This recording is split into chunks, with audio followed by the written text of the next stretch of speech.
අපි හැමෝම දන්න නිතරම කන සාමාන්‍ය පළතුරක් පිටිපස්සේ තියෙන අසාමාන්‍ය කතාවක් ගැන තමයි අද අපි කතා කරන්න යන්නේ.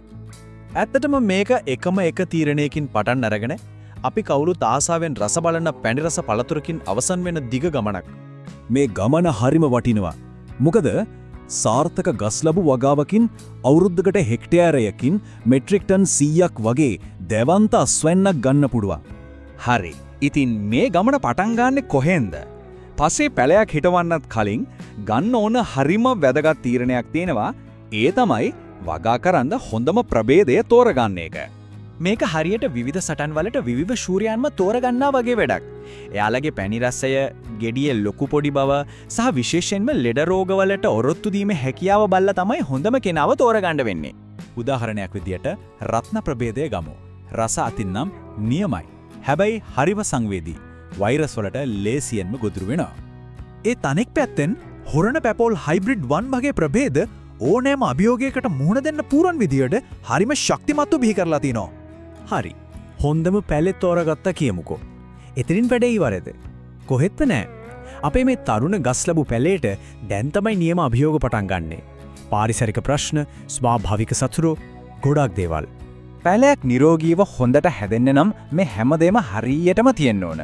නියම ගානට වර්ෂාව, ගැළපෙන උෂ්ණත්වය, පසේ තත්වය, ඒ වගේම හොඳටම ඉර එළියත් ඕන.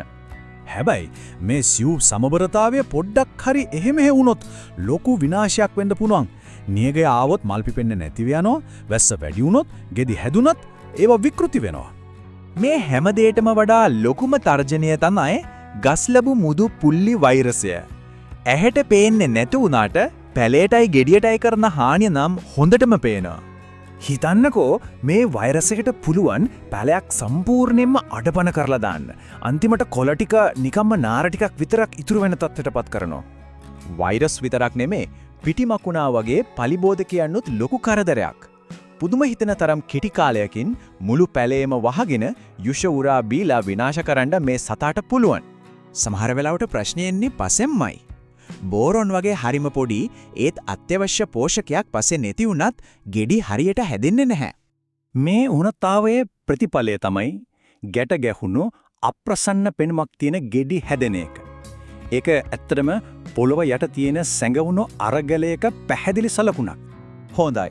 ඔය හැම අභියෝගයක්ම ජයගත්ත ගස්ලබු ගෙඩි වලට තියෙනවා අන්තිම පරීක්ෂණයක්. ඒ තමයි නියම පැණි රස මට්ටමට ළඟා වෙන එක. මේ පැණි රසය මනින්න විද්‍යාත්මක ක්‍රමයක් තියෙනවා. ඒකට කියන්නේ බ්‍රික්ස් කියලා. සරලව කිව්වොත් ඒකෙන් මනින්නේ ගෙඩිය ඇටලේ තියෙන සීනි ප්‍රමාණය. විවිධ ගස්ලබු ශූරයන් ස්වභාවිකවම විවිධ පැණි රස මට්ටම් පෙන්නනවා. බලන්නකෝ මේ ප්‍රභේද තුනෙන් රත්න තමයි පැණි රස අතින් ඉදිරියෙන් ඉන්නේ. ගොවියන් පාවිච්චි කරන පොඩි උපක්‍රමයක් තියෙනවා අස්වැන්න කඩන්න ටික දවසකට කලින් ගහට දාන වතුර ප්‍රමාණය පාලනය කරනවා. එතකොට ගෙඩිය ඇතුලේ තියෙන ස්වභාවික සීනි ගතිය තවත් වැඩි වෙනවා. මාස 8ක 10ක විතර අරගලයකින් පස්සේ අන්න අන්තිමට තීරණාත්මක මොහොත උදා වෙනවා.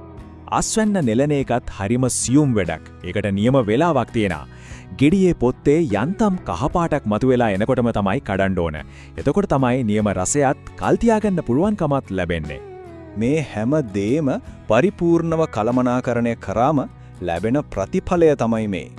රෙඩ් ලේඩි වගේ එක ගහකින් විතරක් පළවෙනි අවුරුද්දෙම ගෙඩි 60ත් 80ත් අතර ප්‍රමාණයක්. ඉතින් ඊළඟ වතාවේ ගස්ලබු ගෙඩියක් රස බලනකොට ඒක මේසෙට එන්න ආපු ගමන ගැන හිතන්න වටිනවා. මේක විද්‍යාවයි නොපසුබස්න උත්සාහයයි එකතු වෙලා ලැබුණු ප්‍රතිඵලයක්. නිවර්තන ඇමරිකාවෙන් පටන් අරන් අද මුළු ලෝකෙම වගා කරන භෝගයක් වෙලා. ඇත්තටම මේක හිතන්න දෙයක්. එකම එක පළතුරක් මේසෙට එන්න මෙච්චර අභියෝග මෙච්චර විද්‍යාවක් පහු කරන්න ඕන නම් අපි හැමෝගෙම පිඟන් පුරවන මේ මුළු ගෝලීය ආහාර පද්ධතියම කොයිතරම් සංකීර්ණ ඇතිද? ඒකෙන් පේනවා අපි පිඟානේ උඩ තියෙන දේ ඇසට පේනවට වඩා ගොඩක් ගැඹුරුයි කියලා.